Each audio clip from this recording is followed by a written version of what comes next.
Since Washington City Paper Loose Lips columnist Mike DeBonis is not here to ask it, what are 3 things that would get done in the first 100 days of a Don Peebles administration? The first thing we would do is focus on putting people back to work. So we would immediately finish the Anacostia Gateway project that's at Martin Luther King Avenue and Good Hope Road that Tony Williams started. Building 1 got built.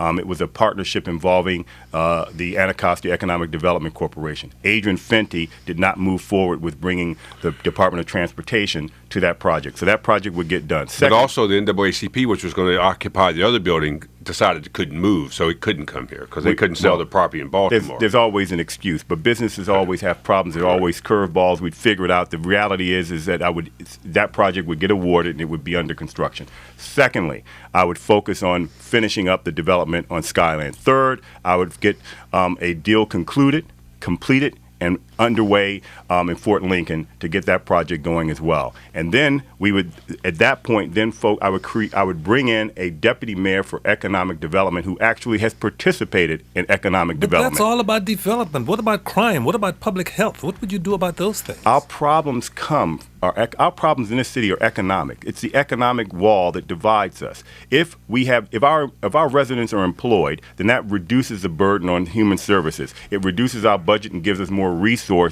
to spend on other areas. Education begins at home. It doesn't begin at school. And if parents are unemployed, their kids are hungry, the parents are worried about feeding their kids and keeping a roof over their head, and also worrying about their health care, then they're not going to be able to help emphasize education because they're fighting for their lives. Yeah, for example, Skyline, for those who don't know, it's a big piece of property over in southeast Washington and off of Alabama Avenue and Good Hope Road, is it? But Yeah. but that's roughly enough where it is.